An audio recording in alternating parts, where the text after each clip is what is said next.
Recette du merveilleux cake au mascarpone, noix de coco, vanille et chocolat. Un moelleux incomparable.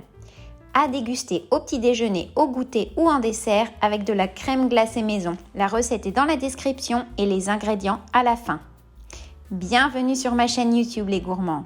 Cuisine en scène, Tartellémy, c'est moi, Lucie, une danseuse passionnée de pâtisserie. Nous aurons donc besoin de farine de noix de coco râpée, de sucre roux, d'une gousse de vanille, de mascarpone, d'œufs et de pépites de chocolat au lait. Nous commençons par fendre notre gousse de vanille dans la longueur et récupérons ses graines à l'aide de la lame de notre couteau. N'oubliez pas de surtout ne jamais jeter vos gousses de vanille utilisées car vous pourrez en faire votre poudre de vanille maison comme indiqué dans la recette en haut à droite. Ajoutez les graines de la gousse de vanille dans le bol du robot avec la noix de coco râpée et la farine. Ajoutez ensuite le mascarpone,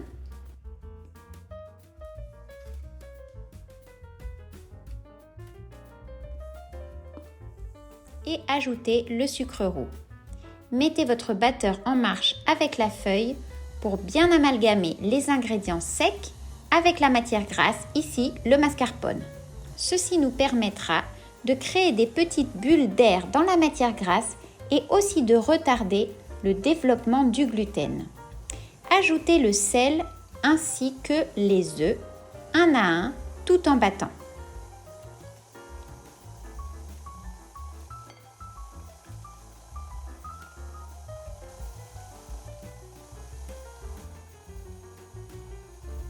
Continuez à battre jusqu'à ce que la pâte soit homogène. Vous pouvez éventuellement augmenter la vitesse du robot pour arriver à une pâte homogène un peu plus rapidement.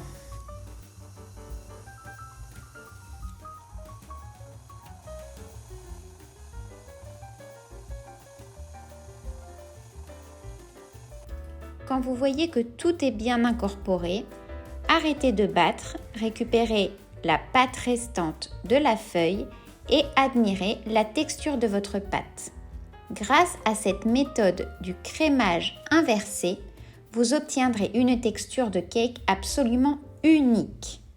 Juste avant d'incorporer les pépites de chocolat, préchauffez votre four à 180 degrés, chaleur traditionnelle en haut et en bas.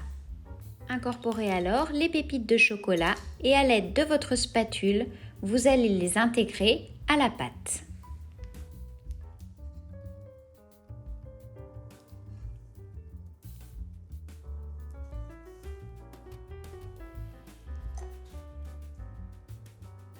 Lorsque le four est préchauffé, versez la pâte dans votre moule, préalablement chemisé de papier sulfurisé.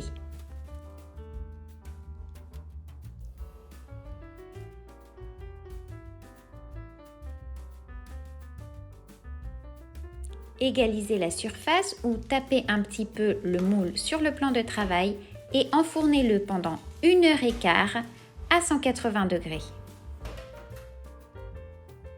1h15 plus tard, le cake doit être prêt.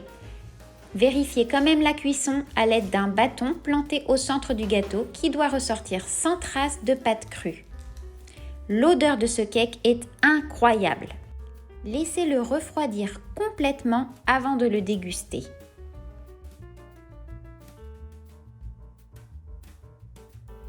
Le moment est venu de découvrir la texture de ce cake qui m'a paru extraordinaire. Elle est similaire à celle de mon cake au citron et yuzu dont vous trouverez également la recette sur le blog. C'est grâce à la méthode du crémage inversé que vous obtiendrez cette mie dense avec une texture légèrement sablée grâce au réseau du gluten qui a été stoppé par le crémage mais à l'incorporation de micro-bulles d'air dans la matière grasse. Regardez-moi ça, c'est une folie.